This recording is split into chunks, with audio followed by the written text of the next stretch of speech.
Hi everyone, my name is Courtney. I write under the pen names Lyra Parish and I'm one half of the USA Today best-selling duo Kennedy Fox. So today we're going to talk about, should you plot or should you not? And this is one of the age-old arguments that writers have. While there are benefits to plotting, my personal opinion is you have to do what is best for you. There we go. We are all creatives, guys, and we all work in different ways. There are some people that are more of the analytical side of being a creative and have to have structure, and there's other people who just go with the flow and do not want to do that. I am not going to come on here and tell every single person that if you don't outline or plot your book is going to suck, because that is not completely true. Some of my author friends are not plotters. They do not outline. When I first started writing, I didn't either. I was what you would call a planster. I didn't need to have every single chapter outlined to get me to the end to make sure that my story flowed where it needed to go. I knew 3 things: the beginning,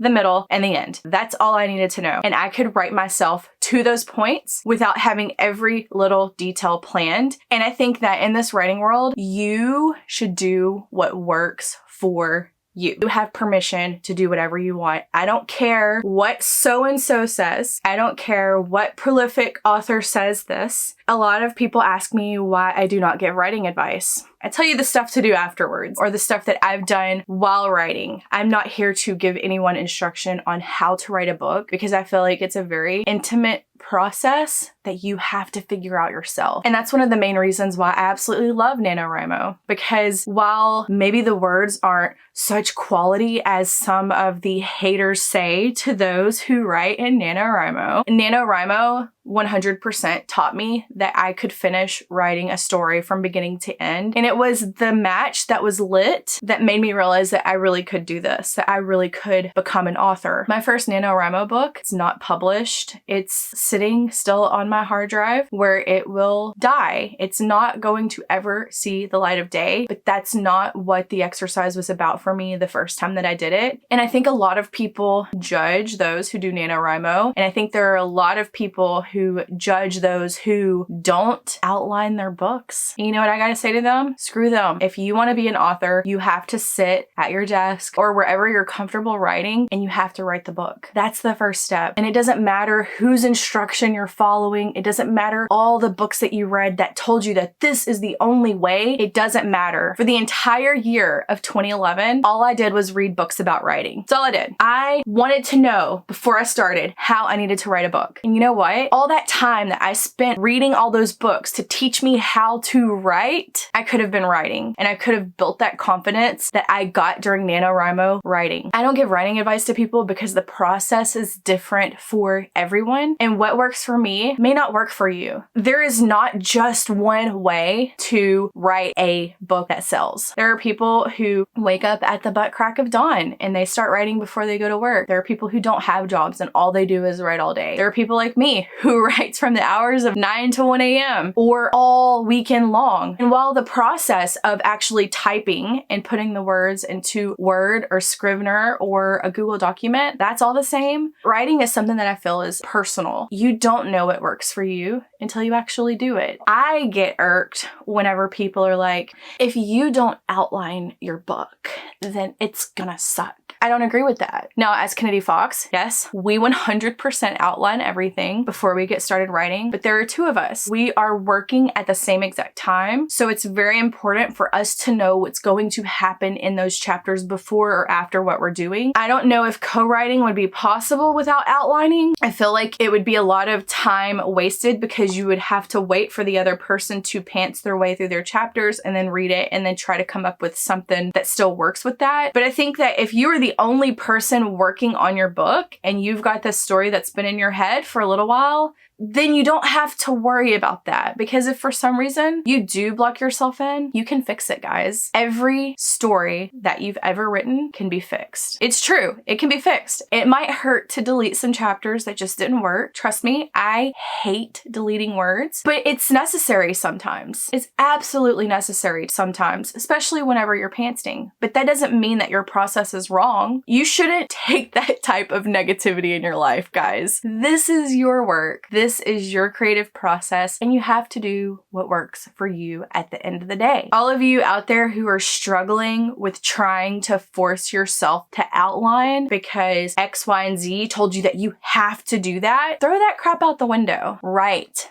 your heart out and start something and finish it. And then later, when you go through and edit that book, then you'll know, does this work? You have your beta readers read it. They'll tell you if it doesn't work. And I know that sometimes we're so in our stories that we don't see that certain things don't work, but that's why you have critique partners and beta readers, or you hire a developmental editor to help you with that. I will never, ever, and I don't say never lightly, ever tell someone their process is wrong, because if it works for you, then you're on the right track at the end of the day. If you do not plot your book and you do all the things to make sure that your book is ready to sell to other people, then it doesn't matter what anybody says. It's your creative work. It is your process, and you have to do what works for you. Who am I to sit on authortube and tell people that they're doing it wrong? I can tell you if you're doing it wrong when it comes to marketing or branding or those things. The basis and the foundation of marketing and branding, it's the same across all genres. That doesn't matter. And I feel comfortable talking about that stuff because I know that stuff. When it comes to writing, I've said this many times before, I am always working on my craft. After you have written several books, you kind of know the process that works for you. I would like to say that my process has changed since the beginning, but for the most part, it hasn't. My writing hours are still exactly the same as they have always been. The only thing that has changed as far as how I'm writing is now that I outline because I have a co-writer. But still, I have always been a first drafter. I write pretty fast and then I edit really hard. And that's my process. And there's people who are haters who think, you know, that first drafters, they just produce crap, and that's your opinion. So for me, over the years, my process hasn't really changed. Well, yes, I do outline at Kennedy Fox. All of my Lyra books, Planster. When I start writing again under Lyra, will I outline the same way that I do for Kennedy Fox? And the answer to that is probably not, because I know what works for me as an individual. It's not plotting every single chapter. For Kennedy Fox, we have page-long outlines for almost every chapter. Some chapters are like a wedding scene here, and that's all they say, and other chapters are specific bullet points of everything that needs to happen in that chapter. For Lyra, when I would plant my way through it, I would have my however many chapters I wanted the book to be. I would have the beginning, I would have where I thought the climax would be, and I would have the end written down. And there may be a few bullet points that I wanted to hit in the chapters between just to keep me going, and it would be one sentence long. It wouldn't be this long, drawn out process. I did take masterclass. I have taken half of James Patterson's class, and I've taken all of Neil Gaiman's class. You know, I really enjoyed masterclass. I would highly recommend it. I'm actually going to do a giveaway for masterclass coming up at the beginning of December just to give back to my audience. So please stay tuned for that. What I've learned talking to people, watching videos, basically just being around a lot of writers is everyone does it different. Everyone has a different process. Everyone has something that works for them. And I think that instead of reading 500 books about writing and watching all these videos, people telling you that you have to plot, it doesn't matter. You have to find what works for you. You may decide that you're going to pants your way through a book and that you get stuck and that you can't get your way out of it, and then you ditch that project and then you move on to something else and you try outlining and you realize that, yeah, this really does work for me, but halfway through I realized that I changed my outline, so maybe that's not the best process for me. Or you may be one of those people who meticulously outlines and has like a 10,000 word outline. Trust me, Kennedy Fox has had outlines that are basically the length of a small novella. Lyra Parish, a page, maybe two. I do want to rewrite those books. I don't think that they're my best work, but I've written a lot of words since then, and it's not really my plot that I have issues with. It's more of the telling of the story that I have problems with. If any of y'all are curious, I like my plot. I thought that my cliffhanger at the end of Weakness was fantastic. It was my first book that I published. It was not the first book that I wrote. And I like the way that it turned out. I like the way that book 2 and 3 turned out. There are issues inside that, scenes and chapters that I don't care for, that could have been stronger, that could have moved the story along more. And I realized that after experience. It would not have mattered back then if I would have plotted those chapters or not, if I plantzed my way through it or not, because I'm a different writer today. It wasn't because of outline. My suggestion is to do you. Do what works for you, because what works for me may not work for you. What works for so-and-so may not work for you. And you may have a completely different process that you've just found is amazing. You don't need people on the internet telling you that you're wrong.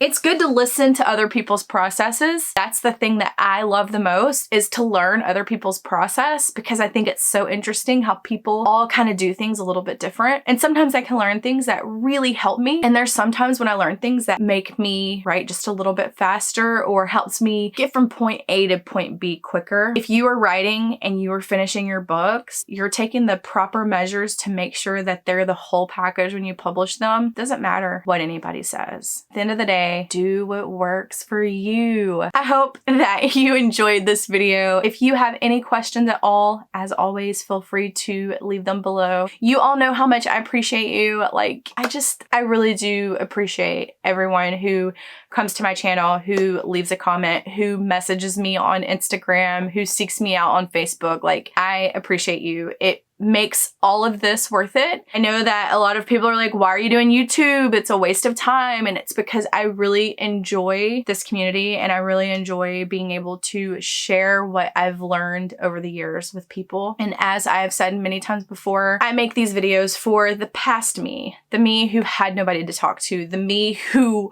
was trying to figure out this large self-publishing world. If I would have found somebody like me today that was given advice, I would have latched onto it so hard. Like I said, questions, leave them below. I try to reply back to every single person. I hope you all have an amazing, incredible week. You accomplish all your goals and you write all the words. And I'll see you again in my next video. Bye, guys.